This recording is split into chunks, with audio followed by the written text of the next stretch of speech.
trabajan desde su casa, pero contame porque hay mucha gente que está viendo y dice, ¿qué me pasa a mí? ¿Qué le pasa al que tiene un oficio? ¿Qué le pasa al electricista? Contame. Bueno, para dividir un poco las aguas, las medidas que se conocieron en las últimas horas tienen que ver con organizarse en sociedad y organizarnos en las empresas. ¿Qué pasa con la gente que tiene que ir a trabajar pero tiene a sus chicos en casa? Entonces se los invita a tener una licencia o a trabajar desde la casa directamente, home office o teletrabajo. Y así sucesivamente, ¿no? Hay una serie de indicaciones nuevas ante una realidad que ha cambiado completamente. Pero todas estas medidas, todas estas nuevas reglamentaciones para organizarnos entre todos, como hoy el tema del transporte público, donde solo puede viajar gente sentada, ya no más parada, tiene que ver con la organización. Después está la cuestión económica, cómo impacta en el bolsillo. Y ahí hay un sector que no se ve alcanzado por estas regulaciones, porque es un sector que trabaja en la informalidad. Claro. Entonces, acá hay que tener en cuenta que este tipo de decisiones impactan sobre un 55% de la gente que trabaja en una empresa, que trabaja en el sector público, y esas reglamentaciones los involucran. Pero después hay un 45% de la sociedad que trabaja en negro, es decir, trabaja de una manera informal o directamente es cuentapropista. Y a ese segmento de la población no hay medida que lo alcance y son los más afectados por la parálisis de la actividad económica. Y me refiero a todo tipo de oficios, desde la manicura, que por ahí va a tu casa una vez por semana para hacerte las manos, desde el peluquero, desde un kinesiólogo. ¿Quién va a contratar hoy un kinesiólogo cuando se está pidiendo el aislamiento social? Y así sucesivamente. ¿Qué pasa con un mozo que vive de las propinas?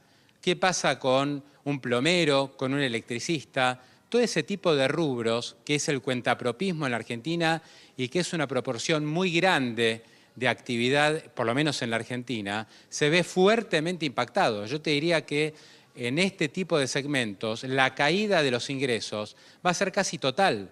Van a pasar de ganar 100 pesos a ganar prácticamente cero. No es que van a verse afectados por la crisis económica, donde por ahí tienen un 20, 25% menos de ingresos, sino que directamente van a dejar de percibir ingresos. Yo sumaría, Pablo, buen día, soy Milva, al personal doméstico, a las empleadas domésticas, Buen día, porque ¿cómo está, Milva? sabés que el 70% está en negro, a pesar de la campaña para blanquearlas, a pesar del derecho claramente, ¿no?, establecido, y de que es hasta beneficioso para el empleador, el 70% sigue trabajando en negro. Las empleadas domésticas hoy tal vez no pueden ir a trabajar porque tienen que cuidar a sus propios hijos en casa. O muchas veces les piden que no vengan en estos días, o sea que no van a cobrar. Ni hablar del personal doméstico que hace horas, por ejemplo.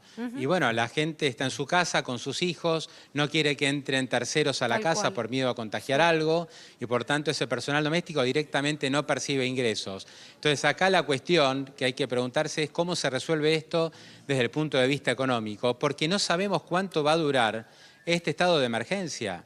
Esto va a durar hasta el 31 de marzo, como dicen algunos, para las escuelas, o vamos a ir más allá, porque es muy probable que después del 31 de marzo haya que seguir con medidas de emergencia, con aislamiento social parcial, y que mucha gente, por más que se levanten algunas restricciones, va a tener temor a ingresar gente a su casa o ellos ir a visitar consultorios médicos o consultorios kinesiológicos o odontológicos. Entonces ahí hay un tema que el Estado algo va a tener que hacer, pero es muy difícil hacerle frente. Por ejemplo, entre las medidas económicas que se están hablando para las próximas horas, podría anunciarse un aporte especial para la asignación universal por hijo. Pero en buena parte de los casos que comentamos recién, la gente no percibe la AUH. O se habla de diferimientos impositivos para las empresas o alguna reducción de cargas patronales. Pero eso es para las pymes, para una gran empresa, pero después están todos los cuentapropistas, un monotributista, un autónomo, que no tiene ese tipo de facilidad y que sus ingresos se van a ver prácticamente evaporados en las próximas semanas y no se sabe por cuánto tiempo. Es que el panorama es muy complejo porque por un lado tenés las medidas que apuntan a que este virus no golpee tanto y que no sea una curva con picos grandes, sino más aplanada, lo que venimos contando. Y para eso hay que tomar decisiones, pero esas decisiones influyen en lo económico, y influyen realmente y golpean mucho, porque además es cierto lo que decís, Pablo, hasta el 31 de marzo, esto va a seguir, esto no termina el 31 de marzo. En China, más de 3 meses. Digamos, entonces uno tiene que pensar que acá esto va a durar 3, 4 meses, además viene el invierno. Hasta agosto vamos a estar en una situación muy parecida a esta, con lo cual la dificultad va increyendo. Por un lado va la cuestión médica y por el otro va la economía de un país. Pero bueno, no hay manera de... Bueno, el problema que tiene... Claro.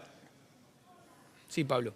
El problema que tiene el gobierno argentino es que no tiene recursos. Claro. Tenemos un enorme déficit fiscal. Ya lo teníamos, digamos, ya estábamos en crisis antes de que estalle esta pandemia, al revés de lo que pasa en otros países del mundo. Estados Unidos acaba de anunciar un plan de estímulo económico justamente para que el país no entre en recesión de 850.000 millones de dólares. Francia anunció un paquete de 300.000 millones de dólares que incluyen, escuchen bien esto, que la gente deje de pagar luz, gas, electricidad y que se dejen de pagar alquileres por 2 meses. Ahora, ¿esto es viable en Argentina? No. ¿Se pueden dejar de pagar las tarifas durante 2 meses por este estado de emergencia? ¿Qué hacemos con los alquileres? Todos los oficios que yo mencioné recién, que son millones de personas que van a dejar de percibir ingresos. ¿Cómo hacen para pagar el alquiler? Bueno, ¿quién se va a hacer cargo de todo eso? Los países desarrollados tienen enormes cantidades de recursos, tanto Europa como Estados Unidos, y los vuelcan. 800.000 millones en Estados Unidos, 300.000 millones Francia. Inglaterra anunció un paquete de estímulos de más de 100.000 millones de dólares para que las empresas puedan pagar. En Argentina esto es prácticamente inviable, no hay recursos. No. Claro. Por eso la situación acá es todavía más compleja y por eso cuando vemos lo que pasa en Montermoso o alguno que no cumple la cuarentena es cuando evidentemente la gente no está tomando conciencia de la gravedad que supone lo que estamos viviendo a nivel sanitario y a nivel económico. Gracias, Pablo. Un abrazo. Gracias, Germán.